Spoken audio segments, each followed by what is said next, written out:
Olá, mamães, tudo bem? Vocês sabiam que o corpo da mulher ele sofre várias mudanças durante toda a gravidez? E que ele vai se adaptando com o desenvolvimento do bebê? Que todas essas manchinhas na pele, o escurecimento das mamas, as estrias, a falta de ar, as inúmeras idas ao banheiro, o inchaço, tudo isso tem uma explicação? Para mostrar todo esse processo, a gente fez um vídeo e espero que vocês gostem, tá bom?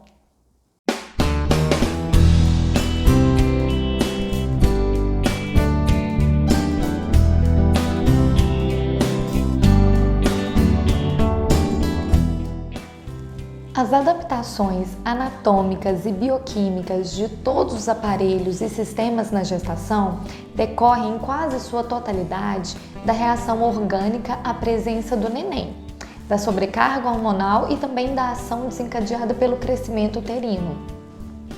Todas essas adaptações, elas visam promover condições para o desenvolvimento fetal adequado e um completo equilíbrio com o organismo da futura mamãe.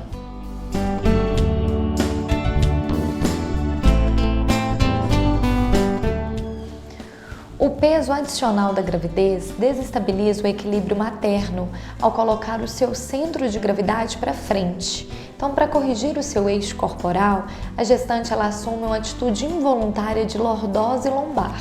Ela posiciona o seu tórax para trás para coincidir o seu centro de gravidade com o eixo do seu corpo.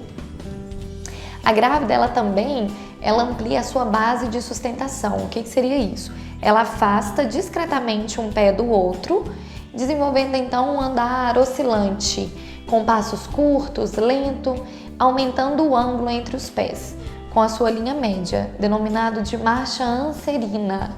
Fica parecendo um patinho mesmo andando.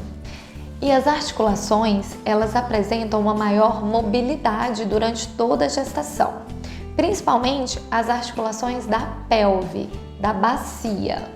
A gente atribui a relaxina, que é um hormônio secretado pela placenta, essa frouxidão dos ligamentos, especificamente da sínfise púbica, que pode alargar mais ou menos de 4 milímetros nas mulheres que estão na sua primeira gestação e mais ou menos 4,5 milímetros nas mulheres que já tiveram alguma gestação.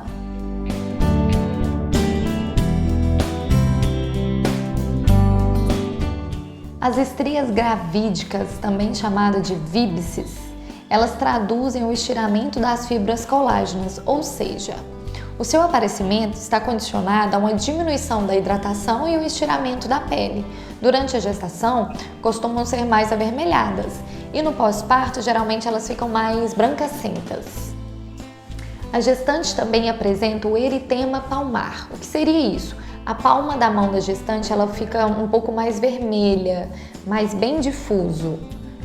E a gente tem também as telangiectasias ou angiomas ou aranhas vasculares, que são pequenos vasinhos que aparecem às vezes como umas elevações vermelhas na pele, principalmente na face, no pescoço ou na parte superior do tórax e às vezes a gente encontra nos braços também. A gente tem alterações pigmentares. O perfil hormonal da gestação, ele aumenta a produção do estrogênio e da progesterona, que são os dois principais hormônios da gravidez. E isso faz com que ocorra um aumento de uma glândula reguladora no nosso corpo, que é a hipófise, que faz com que ela acabe exercendo uma função estimulante sobre os melanócitos, que são as células produtoras de melanina, responsáveis pela pigmentação da pele. Por isso, às vezes a gente tem a formação da linha nigrans, que é uma pigmentação mais cor preto acastanhada na linha média do abdômen, resultante exatamente da estimulação desses melanócitos. A gente tem também o cloasma ou melasma gravídico, que são manchas acastanhadas na face, também devido ao estímulo desses melanócitos. Geralmente aparece muito na região aqui do zigomático ou testa. E a gente tem uma hipersecreção de glândulas sebáceas. A pele, então, ela se torna mais oleosa, que predispõe à queda de cabelo, ao aparecimento de acne.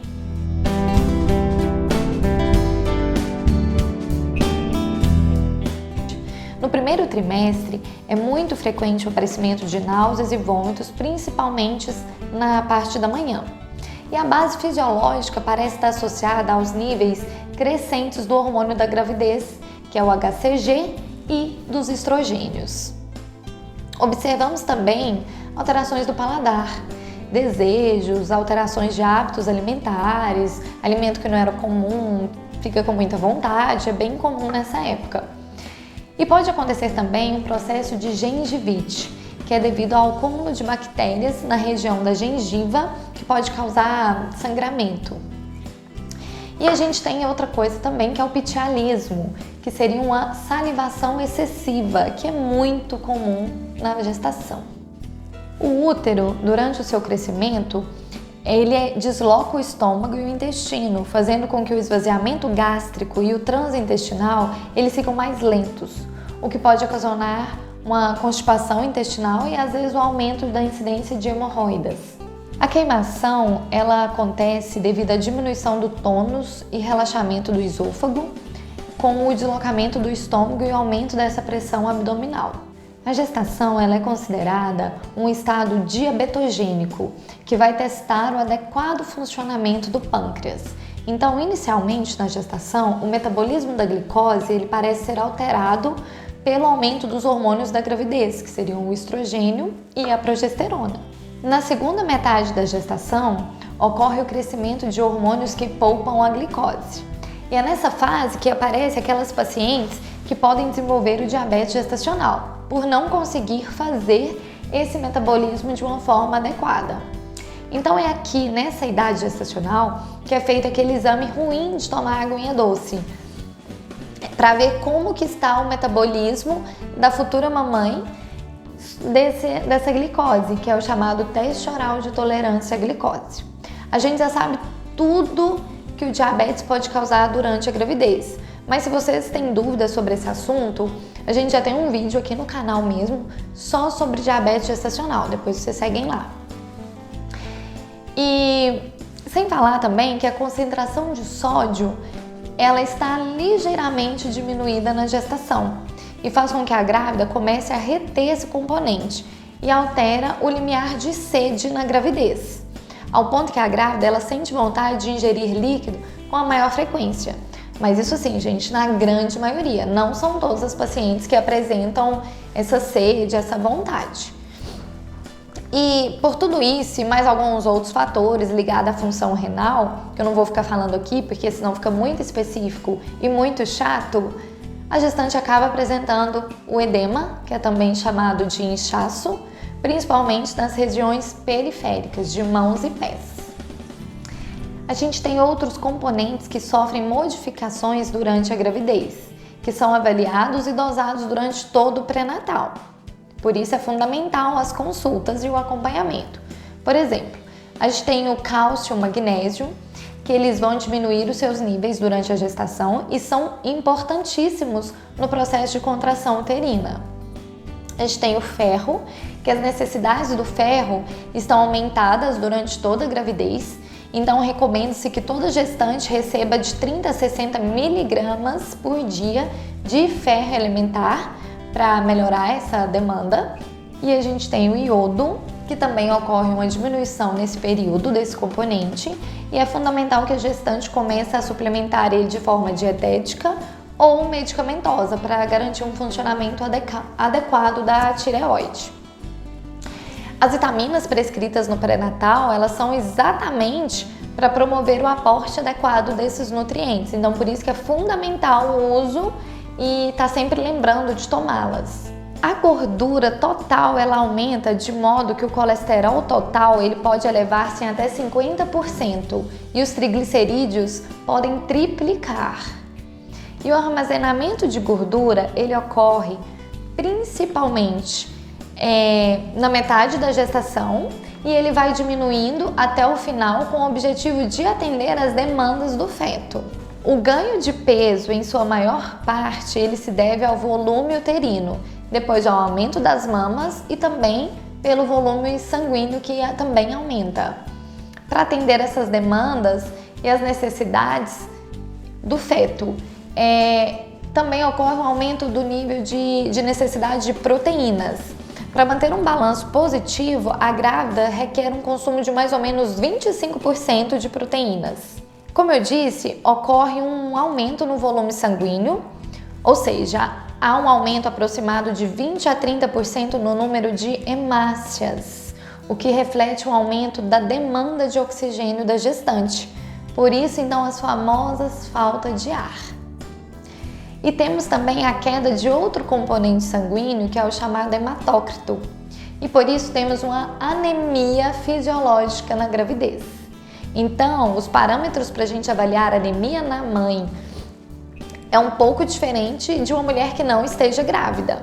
Porque a gente já sabe então que é normal a gestante ter essa anemia discreta. O volume sanguíneo também aumentado, ele admite perdas de sangue durante o parto de até mais ou menos 1000 ml, sem que afete essa futura mamãe.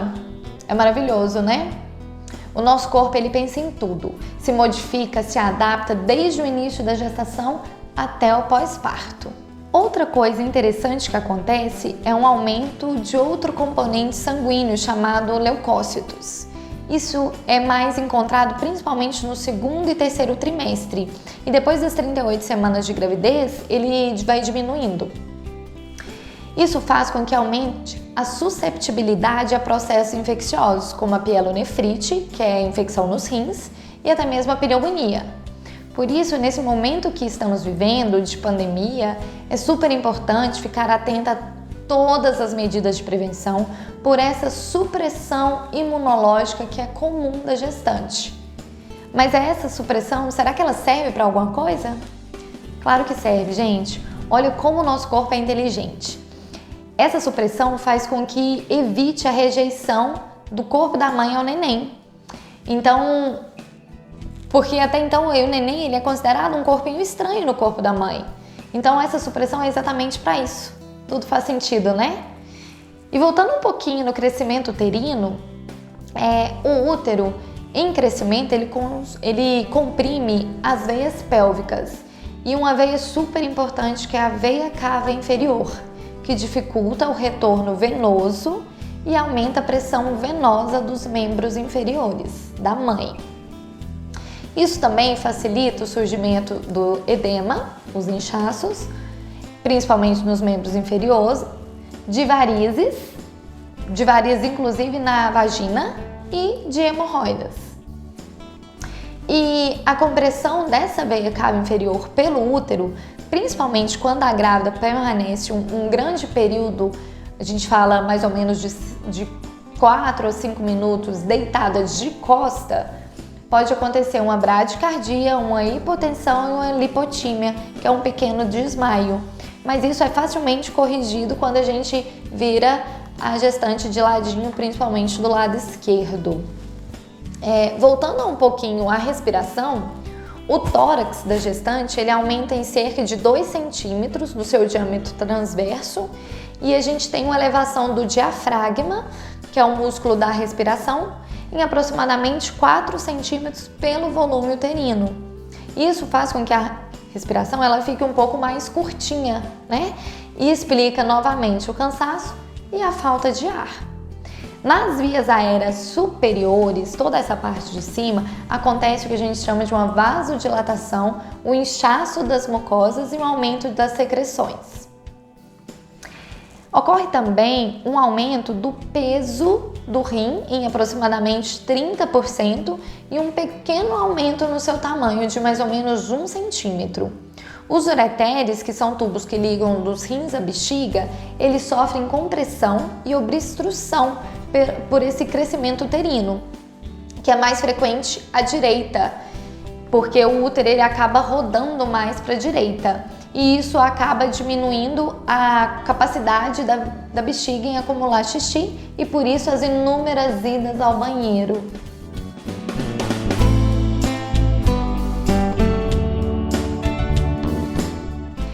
É super comum a queixa de dor nas mamas, principalmente no início da gestação.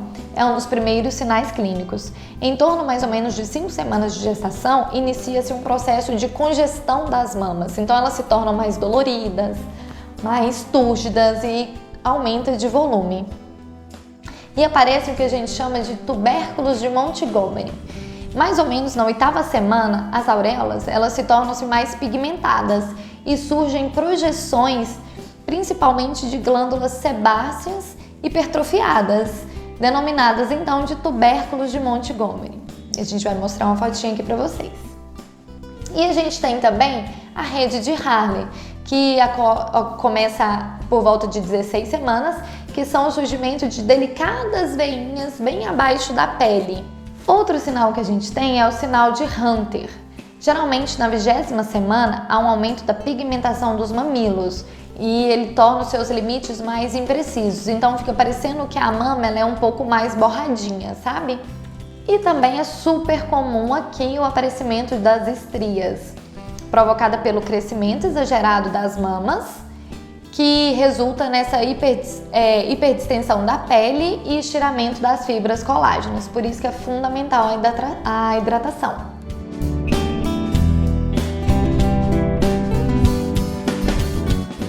Nos primeiros meses de gestação, a parede uterina ela se torna mais espessa.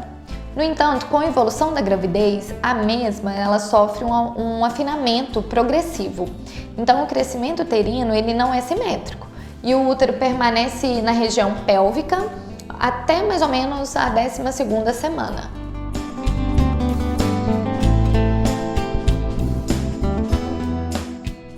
Devido à influência dos estrogênios, a mucosa da vagina ela se torna mais espessa e há um aumento da sua descamação, que resulta um aumento na secreção vaginal. E essa secreção ela tem um pH mais ácido que o existente na mulher não grávida. Geralmente o pH dela é de 4,5 a 5, para proteger de infecções ascendentes que podem subir da vagina até uterinos. Há um aumento também da vascularização e alteração da cor da vagina e ela se torna mais vermelho vinhosa, que é o chamado sinal de Jacamier. Então é isso, mamães. Essas são as principais alterações que ocorrem no corpo da mulher para que ela se adapte à gestação e são as queixas que às vezes chegam pra gente no consultório. A gente espera ter ajudado. Fiquem com Deus. Um beijinho. Tchau, tchau.